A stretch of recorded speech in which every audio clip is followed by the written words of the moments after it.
Coming up next, my review of the just released new fragrance from Amouage, King Blue. This is intense. Find out my thoughts on it coming up next.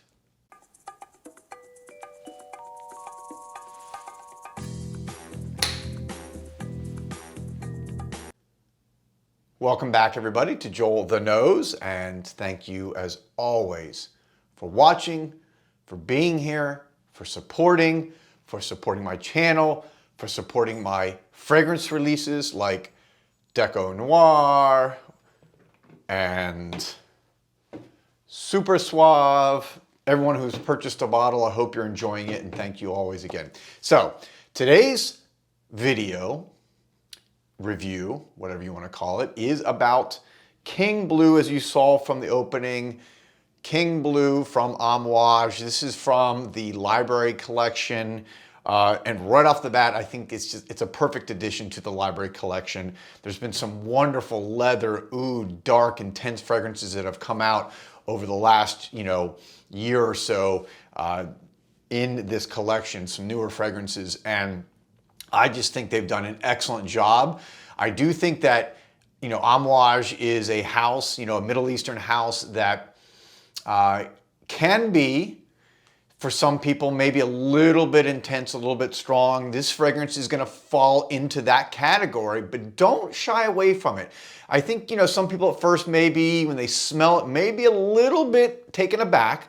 This is, without a doubt, a very intense oud fragrance. This is not your beginner oud fragrance, as I like to say. This is for somebody who likes oud, who likes a challenge, but who likes to smell different and who likes to smell unique. And again, I just picked this up in the last week. I've been wearing it a bunch of times already. So what is it? First of all, let me just kind of review briefly the notes on this, and I'll hold the bottle up so you can see. Again, I like showing these beautiful bottles. It opens up with a nice, crisp kind of blast of mandarin orange with some black currant undertones and also some pink pepper. So you've got a little bit of a spicy, definitely a little bit of a citrus. So it is a little bit lighter at the top. It's not totally intense. I do think that's a good entryway before you really get into the heart of this. But as it dries down, then you have this kind of ambery, frankincense, heart notes, and then you go into that base note of the oud and oak moss, and I'm sorry, actually it's not oak moss, it's oak wood, which is interesting. You don't always see that. And then it's got patchouli and leather and sandalwood.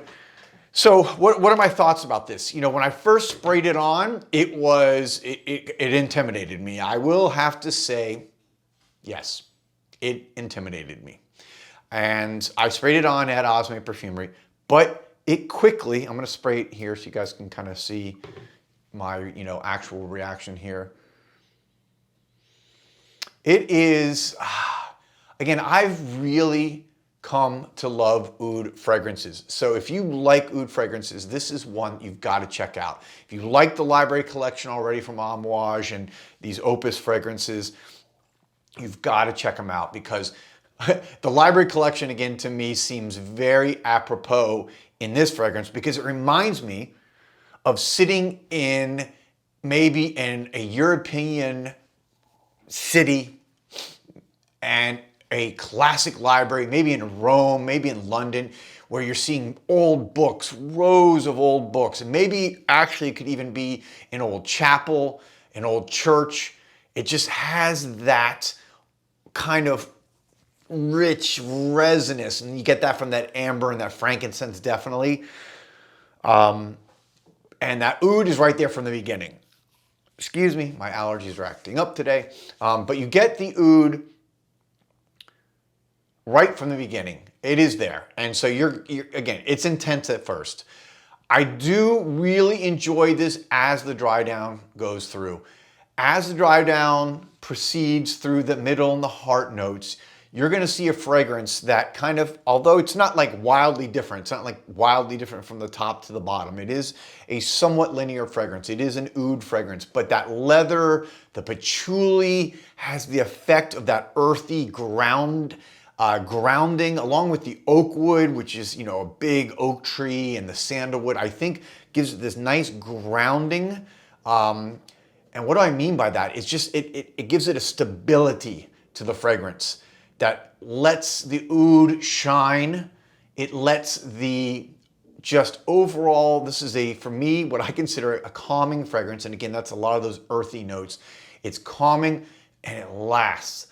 I've worn this now probably 5 or 6 times, and it stays on my skin for over 10 hours, up to 12 hours. So you're gonna get a lot of long lasting, you know, just performance and projection. You're gonna get noticed. I was wearing it at Osme the other day, and you know, a number of people just picked up on it right away when I walked by them. They're like, you know, what are you wearing? So this is something that's gonna get you noticed. So if you're a person who doesn't like that, go with, you know, less sprays. You're not gonna need a lot of sprays. I always say I prefer to overspray fragrances. I think most people underspray. This is one that you can underspray, okay?